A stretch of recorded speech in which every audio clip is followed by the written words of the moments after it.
Hello and welcome to APTCast, where experts discuss how to create more sustainable, resilient, and equitable communities. My name is Greg Butler.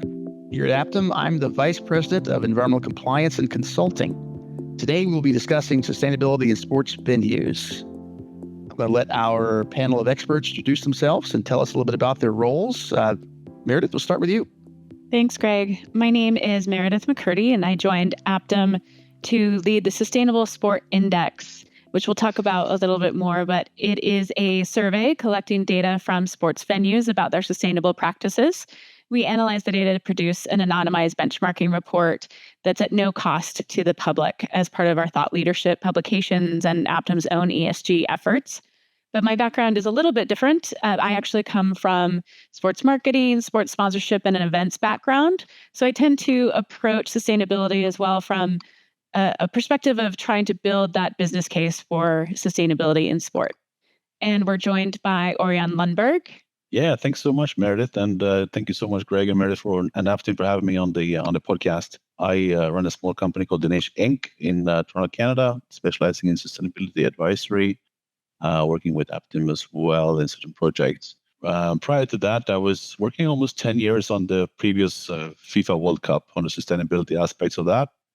Anything from, building designs, operations, event planning, and strategy for the whole event. Before that, I was in the green building space for a number of years. So great to be with you today. Looking forward to the discussion.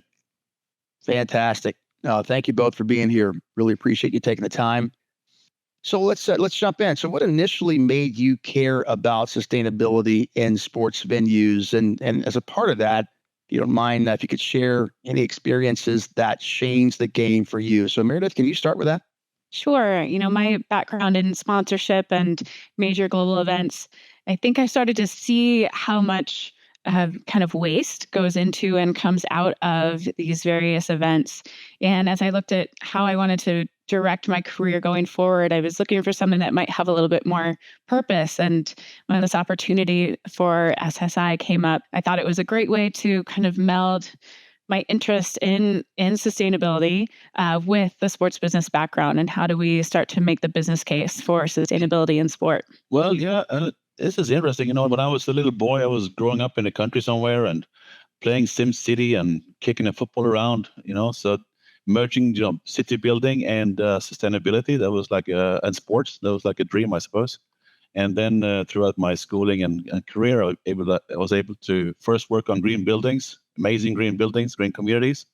And then at some point, I got the opportunity to start working on the biggest sports event in the world. So I jumped at that, and that was a way to sort of combine sports and sustainability and city building. That's great. That's really good.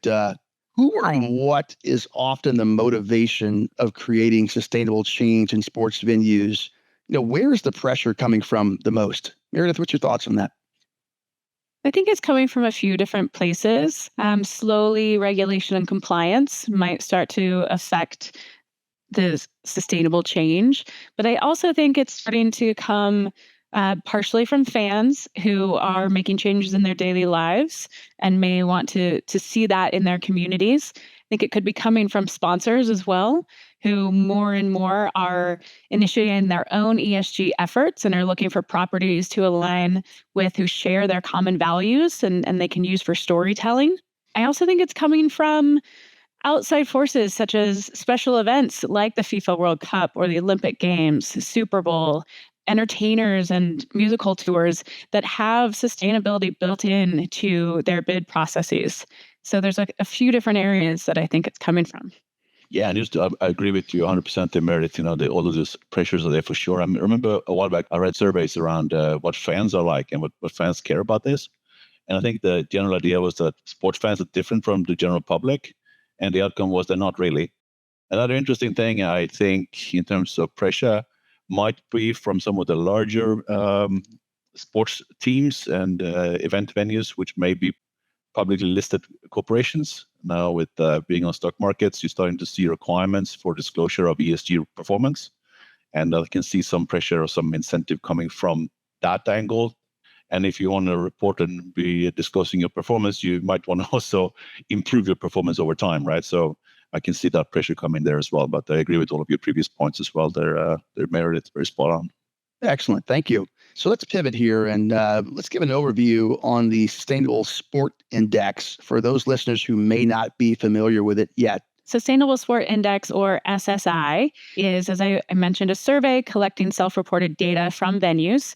We then take that data, aggregate it, analyze it, and produce an anonymized benchmarking report that's available at no cost to the public. Participation is also at no cost. And this is a thought leadership piece that APTIM publishes as a way to give back to the industry. It's a unique benchmark in the space. We see peer publications that offer perhaps certifications, awards, rankings. We don't do any of that. Everything is anonymized in an effort to give a true kind of state of the industry, as well as encourage all those venues out there to participate regardless of where they are in the sports sustainability space. We think it's kind of important to have something out there to be able to benchmark against and or build towards as venues look at where they are and where they want to go. Orjan, anything to add to that? Yeah, sure. I think just by looking at the questions that are being asked in this survey, you can see where you need to focus your efforts as owner of a venue. So if you want to score well in the in sustainability, first thing you might think about is waste recycling and energy efficiency or something basic like that. But if you look at the breadth and the depth of the questions or the topics that are discussed in the SSI, you see that there is way more to it. Brings attention to the scope of sustainability and at sports. I think that's a really important way of setting a framework around the work that needs to be done as well in sports venues. Meredith and Orjan, thank you for being here today. APTCast is produced by APTIM, a leading professional solutions firm on a mission to enhance the quality of the environment, well-being of people, resilience of communities, and opportunity for employees to make a difference, not just a living. Don't miss the second and final episode of our Sustainability in Sports series. We share the findings and trends of the SSI benchmarking report, how you can contribute to the sustainability of the sports industry, and resources to help you along with your sustainability journey. In the meantime, please subscribe to APTCast on Apple Podcasts, Spotify, and Google Podcasts.